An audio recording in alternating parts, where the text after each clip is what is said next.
Sudah tahukah Anda mengenai bagaimana sejarah berdirinya Ka'bah? Mungkin mendengar kata Ka'bah sudah bukan suatu hal yang asing lagi.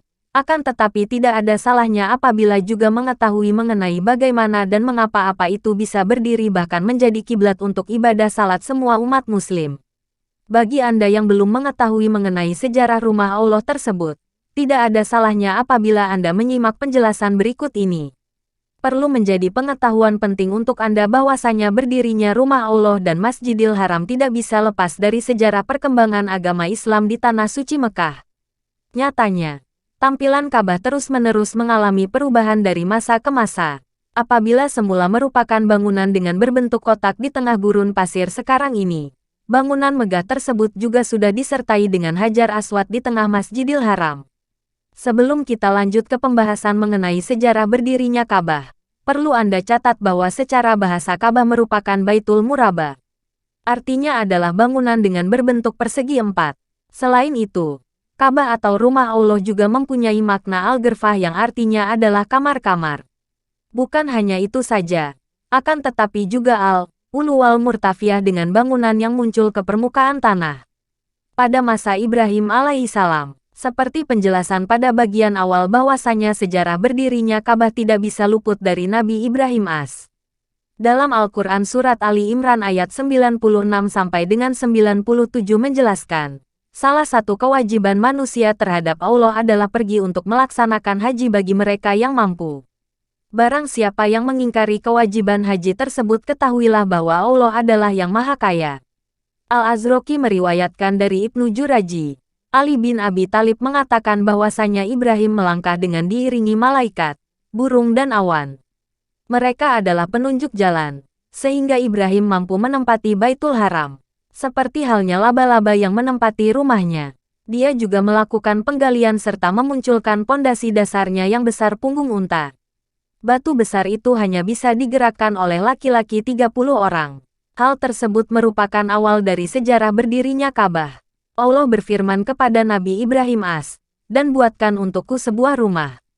Kemudian Nabi Ibrahim pun bertanya kepada Allah SWT, wahai Allah Tuhanku, di manakah aku harus membangunnya?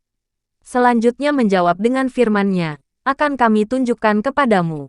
Setelah itu, Allah mengutus awan yang berkepala untuk menyampaikan pesan kepada Nabi Ibrahim. Wahai Ibrahim, sungguh Tuhanmu telah menyuruhmu untuk membuat garis sebesar awan ini.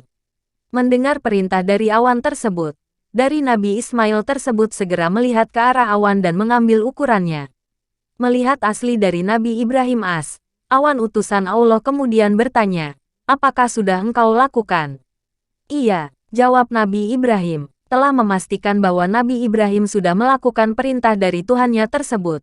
Awan itu pun menghilang dan Allah segera menghadirkan pondasi yang menancap dari bumi. Selanjutnya akan Nabi Ibrahim bangun.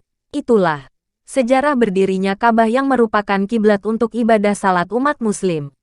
Pencarian Hajar Aswad. Sejarah berdirinya Ka'bah selanjutnya adalah dengan proses pencarian Hajar Aswad. Sudah menjadi pengetahuan untuk kita bahwasanya dalam salah satu bagian Ka'bah terdapat batu hitam yakni Hajar Aswad. Dalam penjelasan Ibnu Katsir menjelaskan bahwasanya ketika pembangunan Baitullah sudah hampir selesai, akan tetapi masih terdapat ruang kosong untuk menutupi temboknya. Maka, berangkatlah Nabi Ibrahim kepada anaknya. Sang ayah meminta Ismail untuk mencari sebuah batu agar ruang kosong tersebut tertutupi. Pergilah engkau wahai anakku, carilah batu besar yang bagus untuk aku letakkan di salah satu sudut Baitullah sebagai penanda bagi manusia. Sejarah berdirinya Ka'bah pun berlanjut. Ismail pun menuruti perintah dari Nabi Ibrahim. Kemudian ia pergi menuju ke suatu bukit ke bukit lainnya untuk mencari dan menemukan batu terbaik. Saat dalam proses pencarian batu tersebut Nabi Ismail bertemu dengan Jibril. Jibril memberikan batu hitam besar yang bagus. Lalu, dengan senang hati Ismail menerima pemberian dari malaikat Jibril tersebut. Ia mengabarkan kepada ayahnya tentang kegembiraan yang sudah berhasil mendapatkan batu terbaik tersebut. Bahkan, ayah Nabi Ismail ikut bergembira serta mencium batu tersebut berkali-kali. Setelah proses pembangunan dan peletakan Hajar Aswad selesai, pada saat itu juga Allah berfirman bahwa Ka'bah merupakan tempat yang suci untuk umat Islam. Selain itu, Allah juga memerintahkan untuk menjadikan sebagai tempat salat, tawaf, juga itikaf.